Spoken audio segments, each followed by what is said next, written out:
जनता का भी समर्थन मिल रहा है, किसानों का भी समर्थन मिल रहा है। और अभी अभी मैंने देखा,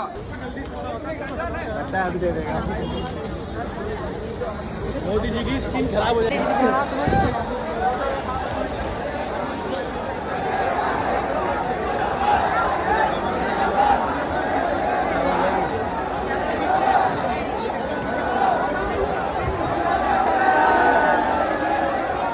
मोदी तेरी तानाशाही नहीं चलेगी, नहीं चलेगी। धर्मेंद्र प्रधान, मोदी तेरी तानाशाही।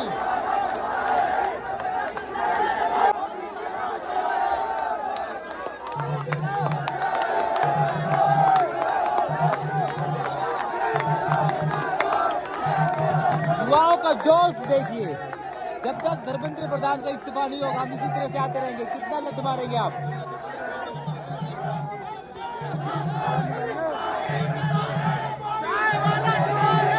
गली गली में चोर है,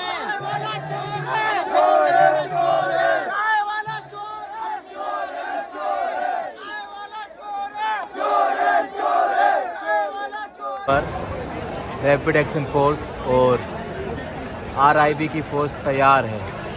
कभी भी कुछ भी हो सकता है। यहाँ पर दिल्ली पुलिस के जो वज्र वाहन है जिससे ये आंसू गैस के गोले दागते हैं छात्रों पर। 20 जुलाई के जो आपने देखा होगा वो मंजर, वो खौफनाक मंजर, वो लोकतंत्र का काला दिन, ऐतिहासिक दिन, भारतीय राजनीति का, भारतीय इतिहास का जो सबसे काला दिन है उसको आपने देखा है।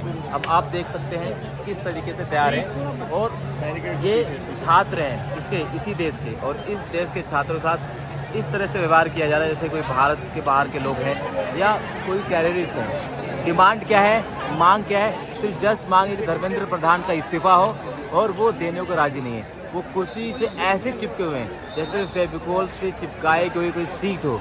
लेकिन अब जनता जागरूक हो चुकी है, छात्र पूरी तरीके से तैयार हैं और किसी भी तरीके से किसी भी सूरत में संतुष्ट नहीं होंगे। जब तक वो इस्तीफा नहीं देंगे तब तक छात्र जो है अपना प्रदर्शन जारी रखेंगे।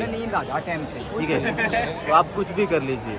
सत्ता की जो खनक है, जो सत्ता का चौतरफा हथियार आपको देखने को मिल रहा है, सत्ता के जो भूख है इस सरकार को, वो भूख अब समाप्त होने वाली है।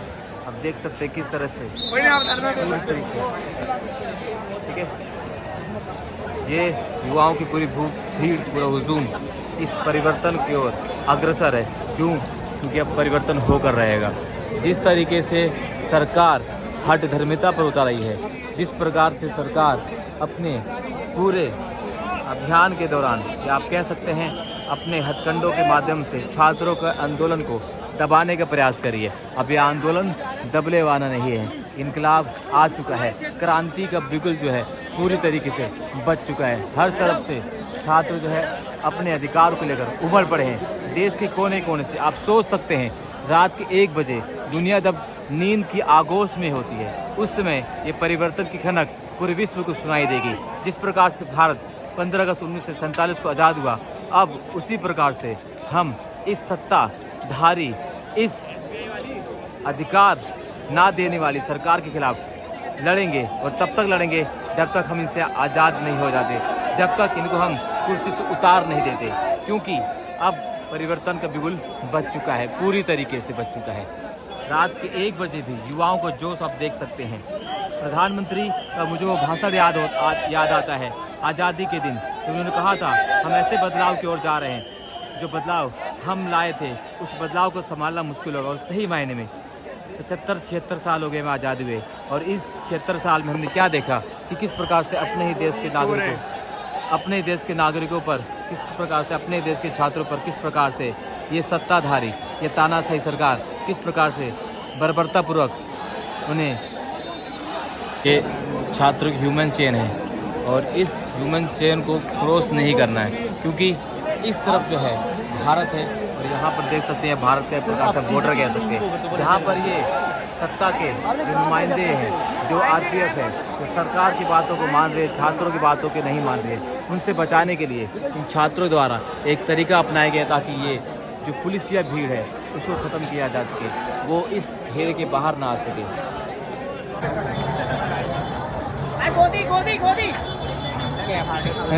अमेरिका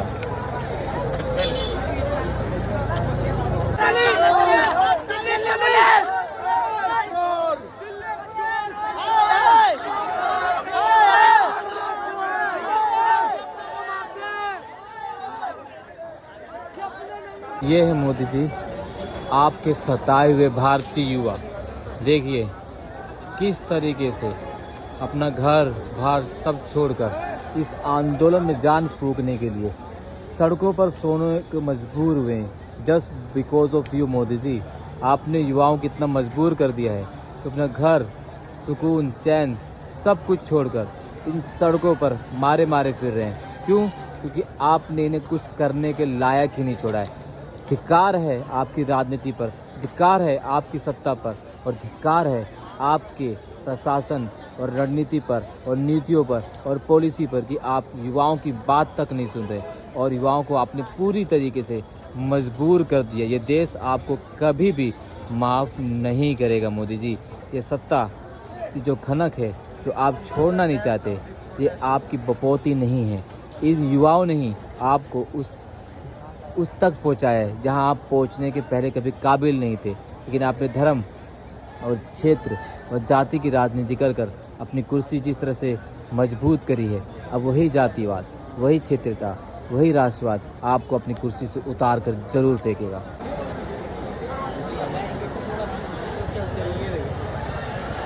भैया रास्ता रुक रहा है, प्लीज़ थोड़ा थोड़ा आगे आगे हो जाओ।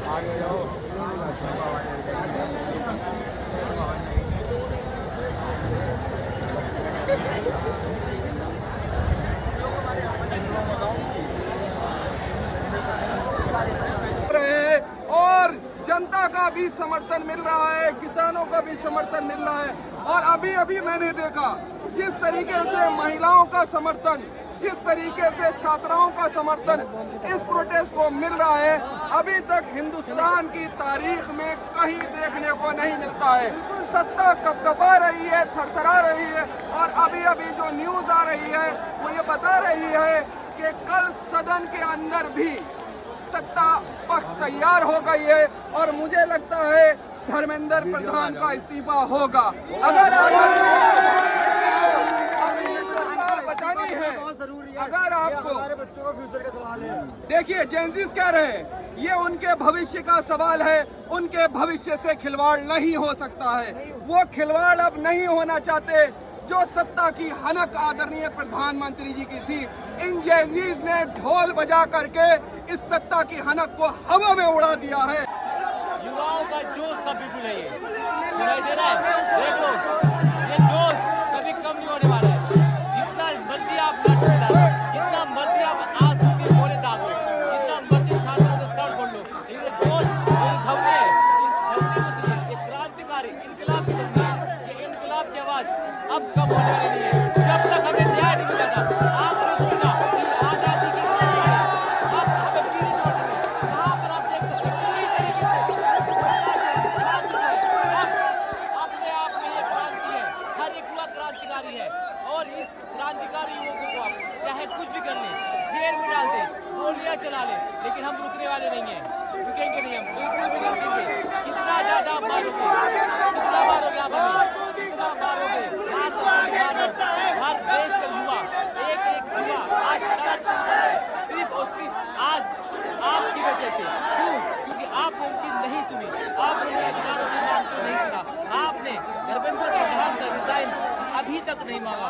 इस कुर्सी को छोड़ने के काबिल हैं आप, लेकिन आप छोड़ नहीं रहे। तो जल्द से जल्द, क्योंकि सत्ता बदलने वाली है, परिवर्तन आ चुका है और इस क्रांति के द्वारा परिवर्तन आएगा।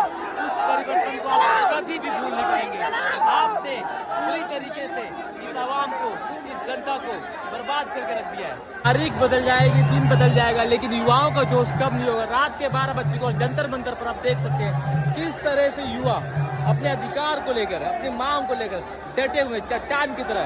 पुलिस के डंडे, आरएसएस के गुंडों के डंडे इनके जोश को कम नहीं कर सकते, क्योंकि ये अपने हक के लिए लड़ रहे हैं। जी हाँ, वो हक है अच्छे एजुकेशन सिस्टम की, वो हक है, हक देख सकते हैं किस तरह से